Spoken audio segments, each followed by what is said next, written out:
나에게 꿈이 있어. 웃음소리가 새러 나오는 그런 온기 있는 집 말이야.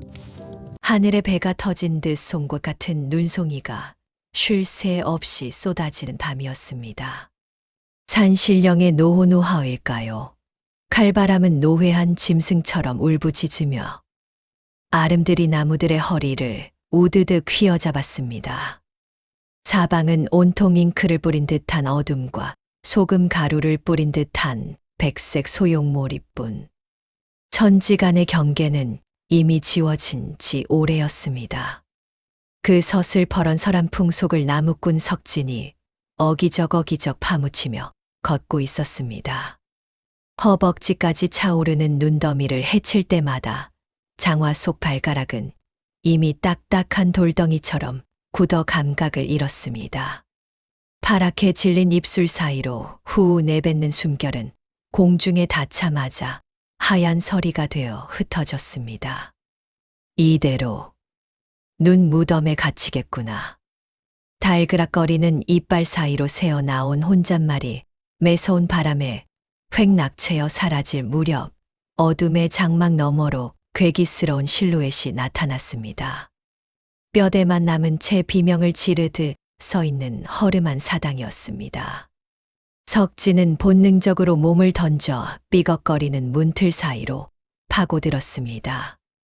타닥, 타닥.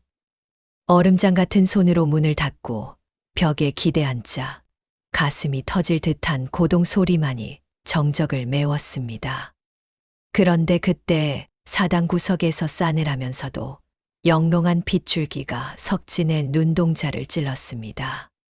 그곳엔 여우가 있었습니다. 그러나 예사 짐승이 아니었습니다. 달빛을 농축해 놓은 듯한 은빛 털이 물결치고 있었고 그 뒤로는 9개의 꼬리가 거대한 부채처럼 혹은 일렁이는 불꽃처럼 스르르 펼쳐져 있었습니다. 하지만 영험한 자태도 잠시 녀석의 앞다리에서는 진득하고 붉은 선혈이 투둑 바닥으로 떨어지고 있었습니다. 황금빛 눈동자는 초점을 잃은 채 가늘게 떨렸고 보드라운 콧등은 고통으로 파르르 경련했습니다. 석진의 심장이 덜컥 내려앉았습니다. 사람의 간을 빼먹는다는 전설의 요괴 구미호였으니까요. 그러나 석진은 도망치는 대신 무릎을 굽혔습니다. 짐승의 황금빛 눈망울 속에 고인 것은 살기가 아니라 당장이라도 툭 터질 것 같은 서러운 눈물이었기 때문입니다. 석진은 지게에서 새끼줄을 풀고 제 옷자락을 지익 소리 나게 찢었습니다. 차가운 눈뭉치를 가져와 상처 주위의 핏덩이를 닦아내자 구미호가 낑하며 낮은 신음을 뱉었습니다. 석진은 마치 갓난아기를 달래듯 웅크린 채 중얼거렸습니다. 괜찮다. 조금만 참으렴. 나도 너처럼 이 모진 겨울에 홀로 남은 처지란다. 거친 누더기 두루마기를 구미호의 몸 위에 덮어주자 마른 나뭇가지가 불꽃을 머금으며 파지직 타올랐습니다. 주황빛 불길이 사당 벽면에 두 존재의 그림자를 하나로 길게 늘어뜨렸습니다. 다음 날 세상은 어제의 광기를 씻어낸 듯 눈부시게 푸른 민낯을 드러냈습니다. 눈 위에 반사된 햇살은 수만 개의 다이아몬드를 뿌려놓은 듯 번뜩였습니다. 석진은 사당을 떠나야 했지만 자신을 바라보는 그 깊고 고요한 황금빛 눈동자를 외면할 수 없었습니다. 나도 참 미쳤지. 석진은 헛웃음을 지으며 다시 지게를 내려놓았습니다. 그는 매일같이 산을 타며 구미호에게 물을 먹이고 제 마른 떡을 떼어 나누었습니다. 밤이면 자신의 고단했던 삶, 부모님을 여의고 30이 넘도록 시린 가슴을 안고 살아온 이야기들을 두런두런 털어놓았습니다. 그럴 때면 구미호는 석진의 무릎에 머리를 툭 기대고 마치 모든 것을 이해한다는 듯 가르르 기분 좋은 진동을 내었습니다. 사흘째 되는 밤이었습니다. 상처가 아문 구미호가 갑자기 자리에서 일어나 사당 밖으로 사뿐사뿐 걸어 나갔습니다. 은빛 털이 달빛을 받아 시리도록 빛났습니다. 석진이 홀린 듯 뒤를 따르자 구미호는 은반 같은 눈밭 한가운데 서서 고개를 치켜들었습니다. 아오. 그 소리는 맑은 옥구슬이 쟁반 위를 구르는 듯 하다가도 검은고 줄을 팽팽하게 퉁기는 듯 애절하게 번져나갔습니다. 그 울음소리가 허공에 닿는 순간 밤하늘의 별들이 일제히 번쩍이며 지상으로 쏟아질 듯 요동치기 시작했습니다. 구미호의 울음소리가 허공에 닿는 순간 밤하늘에 커다란 구멍이라도 뚫린 듯 눈부신 은빛 폭포가 쏟아져 내렸습니다. 짐승의 몸을 감싼 빛의 소용돌이가 휘리릭 휘감기며 9개의 꼬리를 집어삼키더니 이내 눈을 멀게 할 만큼 강렬한 섬광을 뿜어냈습니다. 빛이 잦아든 자리, 그곳엔 짐승 대신 한 여인이 서 있었습니다. 칠흑 같은 머리카락은 밤의 장막을 잘라 만든 듯 매끄럽게 허리까지 흘러내렸고 하얀 치마 저고리는 마치 새벽 안개를 짠 듯 포슬포슬한 질감으로 몸을 감싸고 있었지요. 그녀가 고개를 들자 서늘한 달빛을 가득 머금은 황금빛 눈동자가 석진의 심장을 꿰뚫었습니다. 은혜를 입었습니다. 여인이 입을 떼자 꽁꽁 얼어붙었던 사당의 공기가 사르르 녹아내렸습니다. 그녀의 목소리는 깊은 산골 바위 틈에서 솟아나는 청아한 옥수유 쉐가 흐르는 소리 같았습니다. 제 이름은 월화유화라 합니다. 짐승의 탈을 쓴 저를 편견 없이 품어주신 그 따뜻한 불씨. 평생 잊지 않고 당신을 지키는 그림자가 되겠습니다. 그녀의 미소는 한겨울에 피어난 하얀 매화처럼 고결했고 석진은 그 압도적인 생동감 앞에 숨 쉬는 것조차 잊은 채 멍하니 서 있을 뿐이었습니다. 이튿날 산 아래 마을은 활기로 가득했습니다. 장터의 왁자지껄한 소음과 구수한 보리밥 냄새가 석진의 코끝을 간지럽혔지만 그의 마음은 이미 저 먼 산등성이 사당에 남겨둔 은빛 여우에게 가 있었습니다. 석진이 이 사람 눈보라 속에서 도깨비라도 홀린 게냐? 눈이 왜 그리 퀭해? 이웃들의 농담 섞인 걱정을 뒤로하고 석진은 뽀득뽀득 소리 나게 눈길을 거슬러 올라갔습니다. 품 안에는 낡은 보자기에 싼 쌀 한 되와 굵은 소금 주머니가 소중히 안겨 있었습니다. 그것은 가난한 나무꾼이 세상에서 가장 귀한 손님에게 줄 수 있는 투박하지만 진심 어린 전부였습니다. 사당에 도착한 석진이 쌀 보따리를 풀자 다시 여우로 돌아간 월화가 우아하게 고개를 저었습니다. 나무꾼님, 저는 땅의 곡식 대신 차가운 달 그림자와 투명한 새벽 이슬을 갈무리해 목을 죽인답니다. 그 신비로운 말에 석진은 허터허 웃으며 머리를 긁적였습니다. 사당 밖으로 밤이 찾아오자 두 존재 사이에는 기분 좋은 침묵이 내려앉았습니다. 타오르는 모닥불이 석진의 뺨을 발그레하게 달구고 곁에 웅크린 월화의 은빛 털에서는 차가운 숲의 향기가 알싸하게 배어나왔습니다. 월화는 석진에게 이 거대한 산맥이 품은 비밀을 속삭이듯 들려주었습니다. 저 골짜기 굽이진 곳에 서 있는 노송라오송은 400년의 세월을 버틴 역사의 목격자랍니다. 바람이 나뭇가지를 스르르 빗질할 때마다 그 잎사귀들은 수백 년 전 이곳을 스쳐간 사람들의 사랑과 비명을 바스락거리며 읊조리지요. 석진은 그녀의 목소리에 홀려 넋을 놓았습니다. 그것은 단순한 이야기가 아니라 귓가를 간지럽히는 청아한 노래였고 눈을 감으면 고대 숲의 풍경이 화르르 펼쳐지는 마법이었습니다. 석진은 쑥스러운 듯 거친 손등으로 뒷머리를 긁적이며 자신의 속내를 꺼냈습니다. 나에겐 꿈이 있어. 대단한 기와집은 아니더라도 해질녘이면 구수한 된장국 냄새가 마당까지 흘러나오고 문틈으로 아이들의 까르르거리는 웃음소리가 새어나오는 그런 온기 있는 집 말이야. 하지만 나 같은 가난뱅이 나무꾼에게 그런 날이 허락될까? 석진의 음성 끝에 매달린 옅은 슬픔을 읽어낸 월화가 그의 눈을 고요히 응시했습니다. 올 것입니다. 반드시 제가 당신의 머리맡을 지키는 은빛 바람이 되어 드릴 테니까요. 석진은 허허 웃음을 터뜨렸지만 월화의 미소는 그 어떤 맹세보다 무겁고 단단하게 사당 안을 채웠습니다. 정말로 석진의 일상은 마법처럼 변해갔습니다. 무거운 도끼가 솜방망이처럼 가벼워졌고 단단한 참나무도 석진의 손길이 닿으면 서걱하고 힘없이 허리를 내주었습니다. 지게 가득 나무를 짊어져도 어깨를 짓누르던 압박감 대신 누군가 뒤에서 포근하게 받쳐주는 듯한 부드러운 공기만이 느껴졌습니다. 사당으로 단숨에 달려간 석진이 월화를 마주했습니다. 월화, 정말 내가 나를 돕고 있는 거니? 월화는 수줍게 고개를 끄덕였습니다. 은혜란 단순히 목숨을 갚는 것이 아니라 당신의 가슴 속에 품은 그 예쁜 꿈의 싹을 틔워주는 것이라 믿습니다.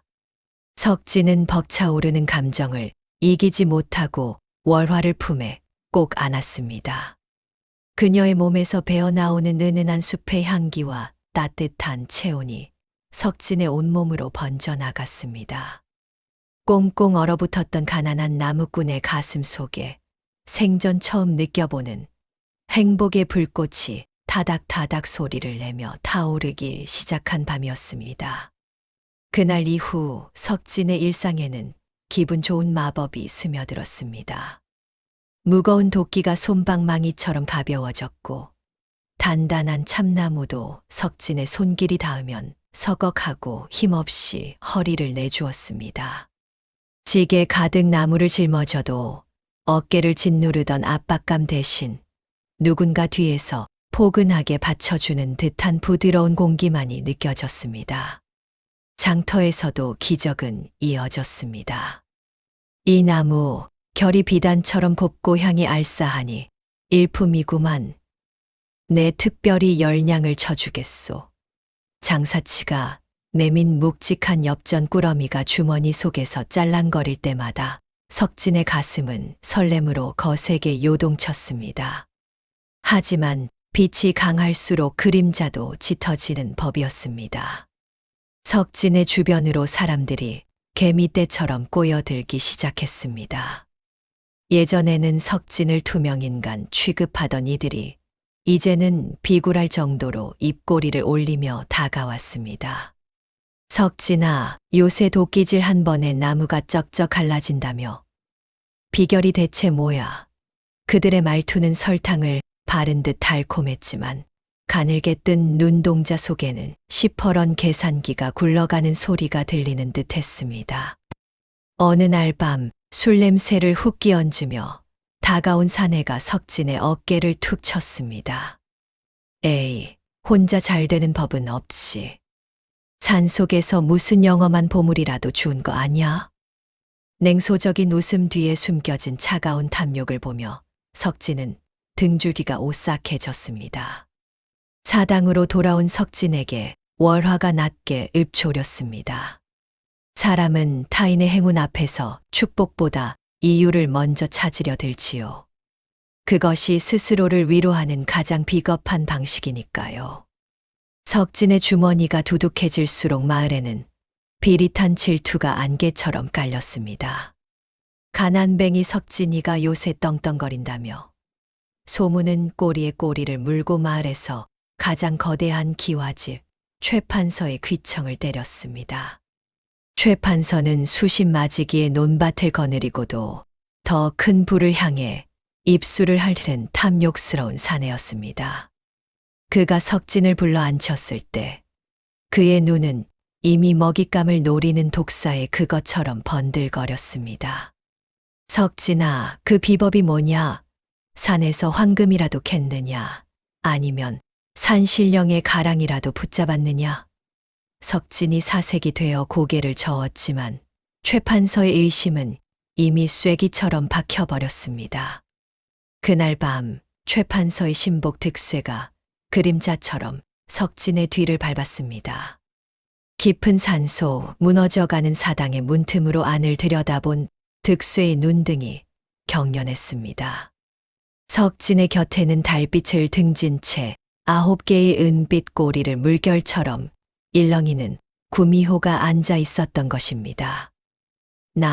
나리 구미호입니다.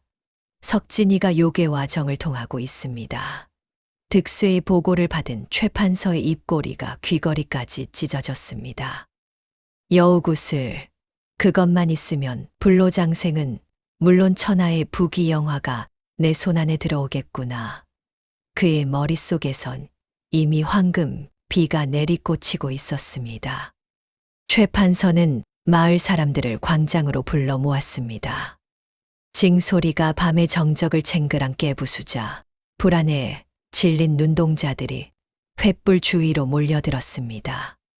석진이가 요괴에게 홀렸소. 저놈을 살려두면 우리 마을의 정기가 모두 빨리고 말 것이오. 최판서의 선동에 사람들의 눈빛이 기괴하게 변해갔습니다. 어제까지 함께 웃던 이웃의 서남은 어느새 요괴에게 홀린 증거가 되어버렸고, 일렁이는 횃불 그림자는 사람들의 얼굴을 괴물처럼 일그러뜨렸습니다. 그들은 이미 석진을 구할 이웃이 아니라 함께 태워 없애야 할 불결한 제물로 여기고 있었습니다. 아무것도 모른 채 월화에게 줄 장작을 패던 석진은 마을로 내려오자마자 거친 손길들에 의해 바닥으로 처박혔습니다.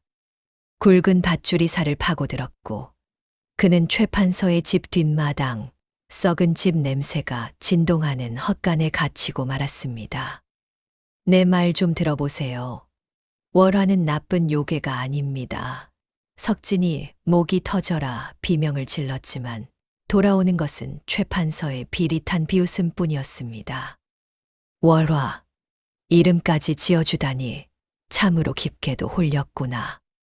걱정 마라. 곧 그 요괴를 잡아 내 혼을 되찾아줄 터이니. 밤이 깊어지자 산속 사당의 공기가 싸늘하게 식어갔습니다. 오지 않는 석진을 기다리던 월화의 예민한 귀에 산 아래에서 들려오는 징소리와 증오 섞인 사람들의 함성이 날카로운 비수처럼 꽂혔습니다. 월화는 본능적으로 느꼈습니다. 석진이 위험하다는 것을. 그녀는 은빛 여우의 모습으로 변해 달빛이 채 닿지 않는 어둠 속을 번개처럼 내달렸습니다.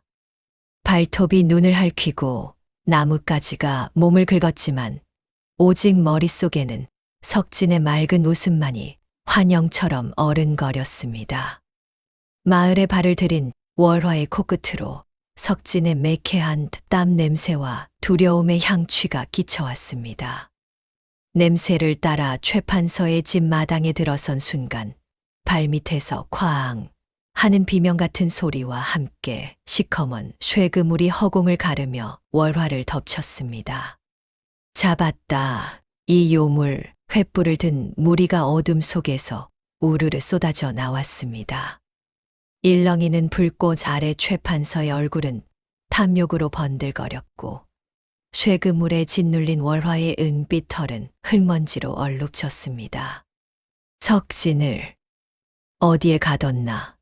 월화의 목소리는 서늘했지만 황금빛 눈동자에는 서슬퍼런 분노가 일렁였습니다.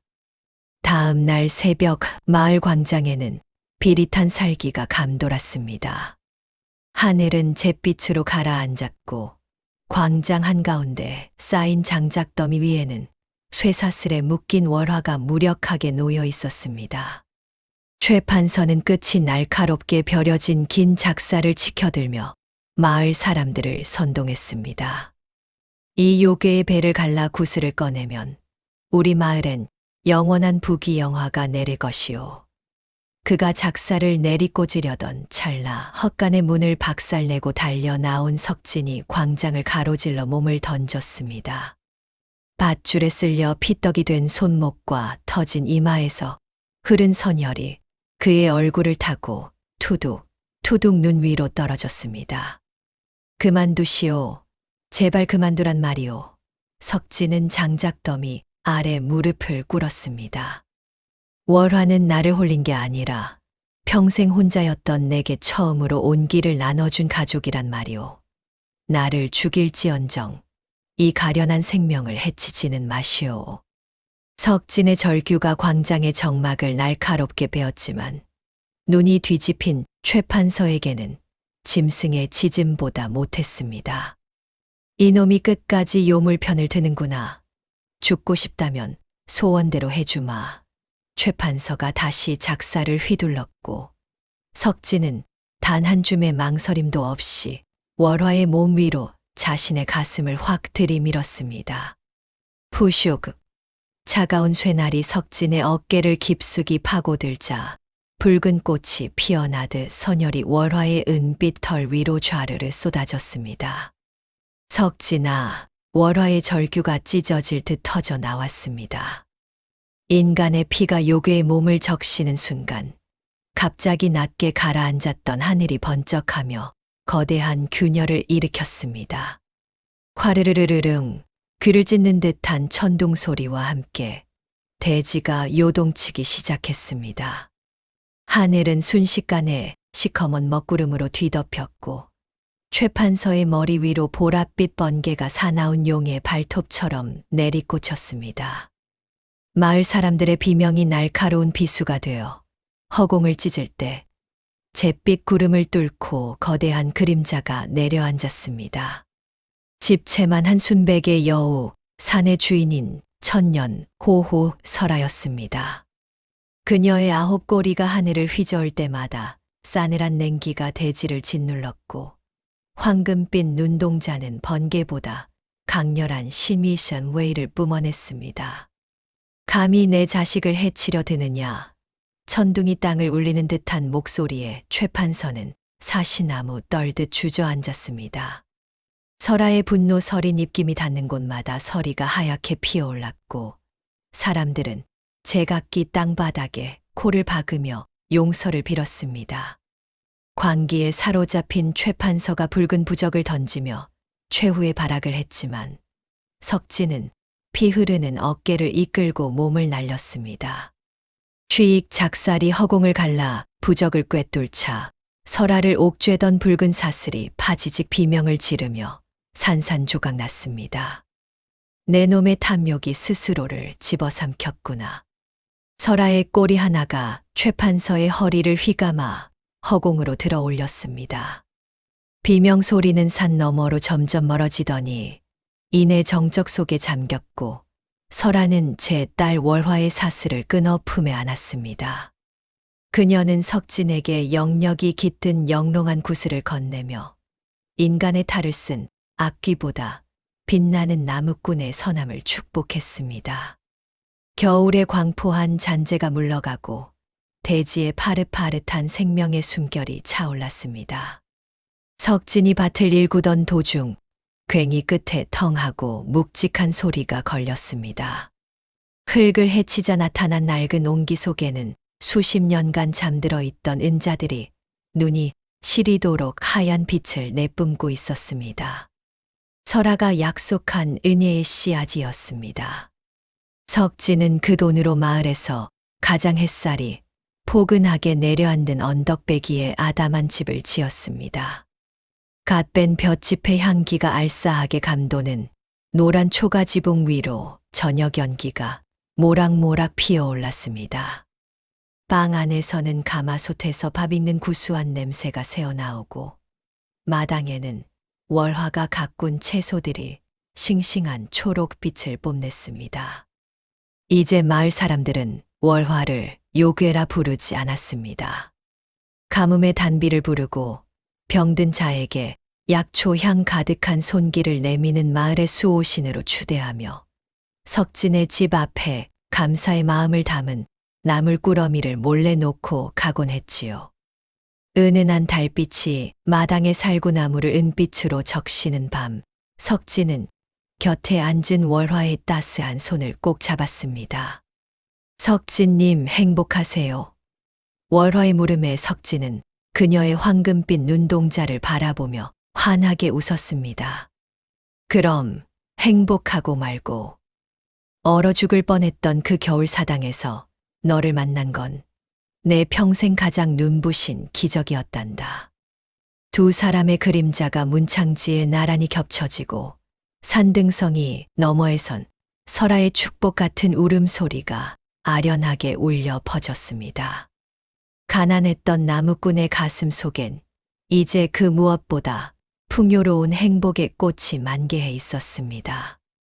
석진과 월화의 행복이 무르익던 가을, 예고 없이 불행이 들이닥쳤습니다. 월화의 맑은 목소리에 서걱거리는 마른 기침이 섞이기 시작하더니 달빛 같던 그녀의 안색은 하루가 다르게 창백한 낙엽처럼 시들어갔습니다.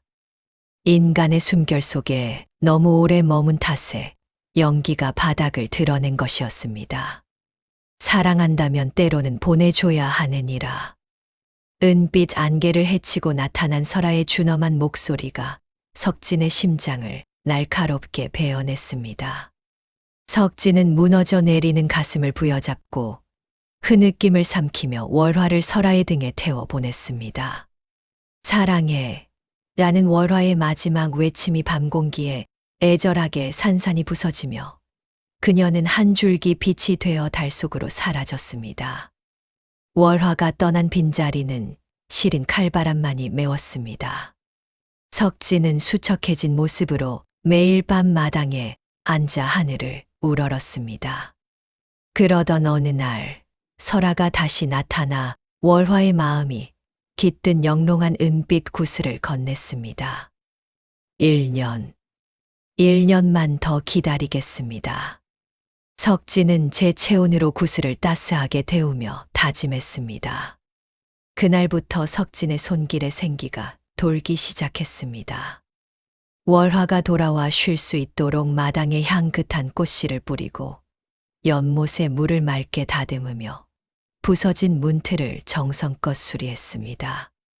온 마을 사람들도 저마다 포슬포슬한 꽃묘종과 나무 자재를 가져오며 이 지독한 수뇌보를 응원했습니다. 사계절이 한 바퀴를 돌아 대지에 다시 포근한 백색 눈꽃이 흩날리는 밤이 찾아왔습니다. 꼭 1년 전 운명처럼 서로를 처음 마주했던 그날과 똑같은 풍경이었습니다. 석진이 벅차오르는 심장을 움켜쥐고 마당에 선 순간 밤하늘의 구름이 스르르 갈라지며 눈부신 은빛 줄기가 내려왔습니다. 빛의 잔상이 사라진 자리, 그곳엔 꿈에도 잊지 못한 여인, 월화가 서 있었습니다. 칠흑 같은 머리카락 위로 내려앉은 눈송이가 보석처럼 반짝였고, 그녀의 황금빛 눈동자는 전보다 더 깊고 영롱한 빛을 뿜어냈습니다. 석진. 그녀가 입을 떼자 차가운 겨울 공기가 봄눈 녹듯 화사하게 피어올랐습니다. 석진은 단숨에 달려가 월화를 품에 꼭 안았습니다. 서로의 심장 박동이 옷자락을 넘어 둥둥 울려 퍼졌습니다. 어머니께서 허락하셨어요. 당신이 나를 평생 사랑해준다면 이 땅에서 당신의 그림자로 살아도 좋다고요. 월화의 장난스러운 미소에 석진은 그녀의 손을 더욱 단단히 맞잡았습니다. 그건 내게 가장 쉬운 약속이야. 이미 내 목숨보다 더 널 사랑하고 있으니까. 두 사람의 머리 위로 하얀 눈송이가 나풀나풀 축복처럼 내려앉았습니다. 시련을 견뎌낸 사랑은 이제 그 무엇보다 견고한 뿌리를 내렸고 언덕 위 작은 초가집에서는 밤새도록 달콤하고도 따스한 웃음소리가 끊이지 않았습니다. 석진과 월화가 결혼하여 해로한 지 어언 3년째 되던 해 마침내 월화가 첫아이를 임신했습니다. 시간이 흘러 그녀의 배가 달덩이처럼 둥글게 불러오면서 출산이 코앞으로 다가왔을 때였습니다. 어느 해 질녘 석진이 장작을 마련하러 깊은 산속으로 들어섰습니다. 나무를 엮던 그의 귀에 기묘하고 애처로운 소리가 파고들었습니다. 끼잉, 끼잉. 마치 가느다란 실처럼 숲의 정막을 찢는 듯한 울음소리였습니다. 석진은 본능적으로 소리가 나는 덤불 쪽으로 조심스레 발걸음을 옮겼습니다. 그곳에는 앙상하게 마른 작은 새끼 여우 한 마리가 추위에 떨고 있었습니다. 그러나 자세히 살펴보니 그 여우의 꼬리는 평범한 짐승의 것이 아니었습니다. 선명하게 세 가닥으로 갈라진 영험한 새끼 구미호였습니다. 이런, 어미를 잃었나 보군. 석진은 혼잣말을 중얼거리며 새끼 구미호를 조심스럽게 품에 안아 올렸습니다. 품 속의 새끼는 무척 여위어 있었고 허기에 지쳤는지 계속해서 애처롭게 울었습니다. 잠깐만 견뎌라. 집에 가면 따뜻한 우유라도 먹여줄 수 있을 거야. 석진은 새끼를 품에 안은 채 서둘러 집으로 돌아왔습니다. 집에 도착하자 만삭의 몸으로 마당에 나와 있던 월화가 그를 맞았습니다. 그녀는 석진의 품에 안긴 작은 존재를 보고 눈을 크게 떴습니다. 당신, 그게 대체 뭐예요? 석진이 떨리는 새끼를 보여주자 월화는 깜짝 놀라 새끼를 받아 안았습니다. 그러자 신기하게도 새끼는 울음을 뚝 그치고 월화의 가슴에 얼굴을 묻었습니다. 어머, 이 아이는... 월화는 새끼의 정체를 알아본 듯 했습니다. 예, 이 아이는 어머니의 제자 중 하나의 새끼예요. 어미가 한 달 전에 사냥꾼에게 잡혀갔다는 소식만 들었는데 이 새끼가 이렇게 살아 있었네요. 월화의 눈가에 안쓰러움과 연민의 눈물이 촉촉이 맺혔습니다. 가엾은 것. 새끼 구미호는 월화의 품에서 겨우 안정을 찾았지만 여전히 뱃속이 허전한 듯 끙끙거리는 소리를 냈습니다. 석진은 재빨리 우유를 가져와 새끼에게 내밀었지만 새끼는 냄새만 맡을 뿐 입에 대지 않았습니다. 이상하네.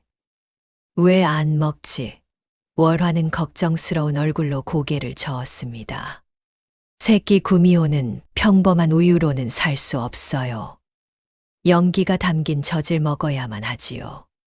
석진의 얼굴에 근심이 가득 찼습니다. 그럼 어떻게? 어미도 없는데. 그때 믿을 수 없는 기적이 일어났습니다. 월화의 가슴께에서 맑고 은은한 은빛, 빛이 새어나오기 시작했습니다. 어머, 이건... 월화는 놀라 자신의 몸을 내려다보았습니다. 내 몸이 젖을 만들고 있어요. 아직 출산 전인데. 석진은 경악했습니다. 그게 정말 가능해. 월화는 옅은 미소를 지었습니다. 구미호는 같은 혈족의 새끼를 위해서도 젖을 만들어낼 수 있어요. 연기를 끌어모아서요. 하지만 그 기쁨은 잠시 월화의 얼굴이 창백해졌습니다. 하지만 이 아이에게 젖을 먹이면 내 뱃속 아기에게 갈 연기가 줄어들어요. 석진은 아연실색하며 소리쳤습니다. 그럼 안 되지. 당장 그만둬. 그러나 월화는 단호하게 고개를 저었습니다. 아니에요. 괜찮아요. 이 아이도 살아야 하잖아요. 같은 피를 나눈 아이인데. 석진은 반대했지만 월화는 부드럽게 그를 안심시켰습니다. 걱정 마세요. 조금 약해지긴 하겠지만 제가 연기를 잘 조절해서 둘 다 지킬게요. 그날부터 월화는 새끼 구미호에게 하루 3번 정성껏 젖을 물렸습니다. 새끼는 월화의 연기가 담긴 젖을 먹고 눈에 띄게 건강해졌습니다. 털은 윤기가 돌았고 눈동자는 총명하게 빛났습니다. 반면 월화의 얼굴은 점점 창백해지고 기운이 눈에 띄게 줄어들었습니다. 석진은 매일매일 걱정이 쌓여갔습니다. 월화, 정말 괜찮은 거야? 너무 힘들어 보여. 월화는 힘없이 미소 지었습니다. 예. 조금만 더 버티면 돼요. 이 아이가 혼자서 연기를 모으고 사냥할 수 있을 때까지만. 그러던 어느 날 저녁이었습니다. 새끼 구미호가 평소처럼 젖을 빨던 중 갑자기 온몸이 환한 은빛으로 빛나기 시작했습니다. 어라, 이게 무슨 일이지? 석진이 놀라 소리치는 순간 새끼의 세개 꼬리가 팽팽하게 커지더니 껍질을 찢고 네 번째 꼬리가 솟아났습니다. 꼬리가 하나 더 생겼어. 월화도 놀라움과 기쁨이 섞인 탄성을 질렀습니다. 어머, 이 아이가 단 한 달 만에 성장했어요. 보통 100년은 걸리는 일인데 제 젖을 먹고 연기가 폭발한 거예요. 그게 좋은 일이야? 석진이 묻자 월화는 복잡한 표정을 지었습니다. 글쎄요. 좋기도 하고 조금 나쁘기도 해요. 나쁜 건 또 뭐야? 이제 이 아이에게 장난을 칠 수 있는 능력이 생겼다는 거예요. 바로 그 순간 새끼 구미호가 쏜살같이 월화의 품에서 뛰쳐나가 마당을 뛰어다니기 시작했습니다. 꼬리를 한 번 휘두르자 마당에 심어져 있던 꽃들이 일제히 화려하게 피어올랐습니다. 와, 석진의 감탄도 잠시, 새끼는 더욱 신이 나서 꼬리를 휘둘렀습니다. 이번에는 집 안의 물건들이 공중에 둥둥 떠오르기 시작했습니다. 밥그릇, 국자, 베개, 이불. 모든 잡동사니들이 공중에서 빙글빙글 돌며 아수라장을 만들었습니다. 이런, 정신 사나워. 석진이 황급히 물건들을 붙잡으려 했지만 물건들은 그를 피해 더 높이 올라갔습니다. 하하, 재밌다. 새끼 구미호는 즐거워하며 꼬리 흔들기를 멈추지 않았습니다. 그러더니 보이지 않는 힘이 석진의 바지를 훌렁 끌어내리기 시작했습니다. 으악, 안 돼. 바지는 안 돼. 석진이 필사적으로 바지를 붙잡았지만 역부족이었습니다. 결국 바지는 벗겨져 공중을 유영했고 석진은 속옷 바람으로 마당 한가운데에 서서 절규했습니다. 으아, 누가 좀 이 장난 좀 멈춰줘. 월화는 배를 잡고 바닥에 주저앉아 깔깔거렸습니다. 하하하, 미안해요, 당신. 하지만 너무 웃겨서 도저히 멈출 수가 없어요. 웃을 때가 아니야. 저 녀석 좀 제발 말려. 월화는 웃음을 참으며 새끼에게 다가갔습니다. 얘야, 이제 그만. 석진 아저씨가 얼마나 곤란해하시니. 하지만 새끼는 오히려 더 신이 나서 꼬리를 세차게 흔들었습니다. 그 순간 석진이 통째로 공중에 떠올라 천천히 회전하기 시작했습니다. 으악, 내려줘. 나 좀 내려줘.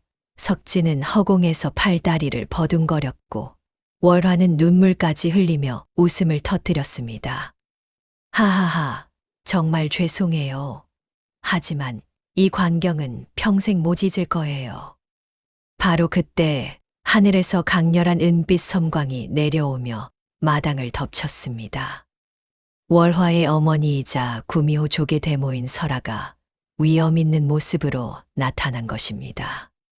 무슨 소란이 이토록 요란하냐. 설아의 목소리가 천둥처럼 울려 퍼지자 새끼 구미호는 화들짝 놀라 장난을 멈췄습니다. 힘이 풀린 석진은 쿵 소리를 내며 땅바닥에 떨어졌습니다. 아야. 석진은 엉덩이를 부여잡고 겨우 일어섰습니다. 설아는 새끼 구미호를 엄하게 내려다보았습니다. 내가 바로 춘설이의 새끼로구나. 장난이 지나쳤다. 새끼는 고개를 숙이고 꼬리를 내렸습니다. 미안해요, 할머니. 설아는 꾸짖음을 멈추고 월화를 바라보았습니다. 월화, 내 젖이 이토록 강했더냐. 내 덕분에 이 아이가 100년은 더 빠르게 성장했다니 대단하구나. 설아는 월화에게 따뜻한 눈빛을 보냈습니다. 수고했다, 내 딸. 하지만 이제 그만해야 한다. 내 몸이 너무 쇠약해졌어. 하지만 어머니, 이 아이는 아직. 월화가 걱정스러운 듯 말했지만 설아는 단호했습니다. 걱정 마라. 내가 준 연기로 이 아이는 이제 혼자서도 충분히 연기를 모으고 살 수 있느니라. 이제는 나와 함께 산으로 가서 제대로 된 수행을 시작해야지. 예, 할머니.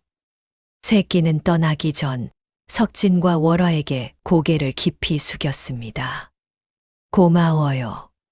저를 살려주셔서 정말 감사해요. 석진은 미소 지으며 손을 흔들었습니다. 천만에 건강하게 훌륭한 구미호로 자라렴. 설아와 새끼는 은빛 빛을 남기며 순식간에 사라졌습니다. 마당에는 순식간에 평화가 찾아왔습니다. 석진은 주워 입은 바지를 툴툴 털며 깊은 한숨을 쉬었습니다. 정말이지 잊을 수 없는 어마어마한 경험이었어. 월화는 여전히 웃음을 그치지 못하고 있었습니다. 미안해요, 당신. 하지만 당신이 속옷 바람으로 허공에 둥둥 떠서 버둥거리는 모습은 정말이지 최고의 구경거리였어요. 이제 그만 좀 웃어. 석진이 짐짓 볼멘 소리를 했지만 그의 얼굴에도 미소가 번지고 있었습니다. 그날 밤 부부는 이 이상하고 기이한 사건을 두고두고 이야기하며 웃음꽃을 피웠습니다. 그리고 정확히 한 달 후 월화는 건강하고 활기찬 딸을 낳았습니다. 따스한 봄의 기운이 온 세상을 감싸던 때였습니다. 아이는 태어나자마자 햇살처럼 환하게 웃었고 신기하게도 그 웃음에 집 안 가득 봄꽃의 향기가 퍼져나갔다고 합니다. 새끼 구미호에게 나누어준 연기와 모성애가 오히려 월화의 생명력을 극대화시켜 이처럼 특별하고 건강한 아이를 낳게 해준 것이었습니다. 그 아이가 바로 태어날 때부터 꽃을 피울 수 있는 능력을 가진 그들의 딸 봄이었습니다. 그로부터 강산이 2번이나 변하는 20년의 세월이 흐르는 동안 마을 언덕 위 석진의 집은 이 세상에 존재하지 않는 무릉도원처럼 변모했습니다. 마당에는 사계절 내내 지지 않는 기화요초가 흐드러지게 피어 향기를 뿜어냈고 비단잉어가 유유히 헤엄치는 연못 위로는 보석 같은 물보라가 반짝이며 흩어졌습니다. 어느덧 쉰을 넘긴 석진의 머리칼에는 서리가 내려앉은 듯 희끗한 연륜이 섞였지만 그 눈매만큼은 청년 시절의 그날처럼 여전히 맑고 인자했습니다. 곁에 선 월화는 세월의 풍파를 비껴간 듯 여전히 달빛처럼 눈부신 미모를 간직하고 있었지요. 하지만 그녀는 이제 영원한 젊음보다 석진의 눈가에 깊게 파인 주름 하나하나를 사랑하는 법을 알았습니다. 두 사람 사이에는 하늘이 내린 3명의 아이가 무럭무럭 자라났습니다. 첫째 봄이는 손길이 닿는 곳마다 시든 대지를 화사한 꽃밭으로 일구어냈고 둘째 여름이는 숲속 짐승들과 두런두런 이야기를 나누며 산의 평화를 지켰습니다. 막내 가을이는 바람의 결을 읽어 비와 눈을 미리 알리니 마을 농사는 단 한 번의 흉작도 없이 황금빛 풍요로 가득 찼습니다. 탐욕에 눈이 멀어 광기를 부리던 최판서의 이름은 이미 잊힌 지 오래였습니다. 그는 깊은 산골에서 제 그림자만을 벗삼아 외로이 쓰러졌고 그 자리는 이제 이웃을 아끼고 자연을 존경하는 따스한 마음들이 대신 채우고 있었습니다. 어느 눈부시게 평온한 봄날 저녁, 붉게 물든 노을이 온 세상을 오렌지 빛으로 적시고 있었습니다. 연못가에서 들려오는 아이들의 까르르한 웃음소리가 바람에 실려와 석진의 귓가를 간지럽혔습니다. 석진님 행복하세요. 월화가 예전처럼 그의 어깨에 머리를 포키대며 물었습니다. 석진은 굳은 살이 박인 투박한 손으로 월화의 고운 손을 꼭 맞잡았습니다. 내 인생 최고의 행운은 그날 밤 눈보라를 뚫고 쓰러져 있던 너를 발견한 것이었단다. 그때 내 손을 놓지 않았기에 지금의 이 기적이 있는 것이지. 두 사람의 머리 위로 보랏빛 밤하늘이 내려앉고 저 멀리 산등성이에서 설아의 축복인 듯 영롱한 빗줄기가 아련하게 반짝였습니다. 마을 사람들은 오래도록 이야기했습니다. 사르레는 추위 속 버려진 사당에서 시작된 나무꾼과 구미호의 기적 같은 사랑을요. 편견을 넘어선 진심과 목숨을 건 은혜의 기록은 이제 한편의 전설이 되어 아이들의 귓가에 속삭이듯 전해지며 영원히 사라지지 않을 빛으로 남았습니다.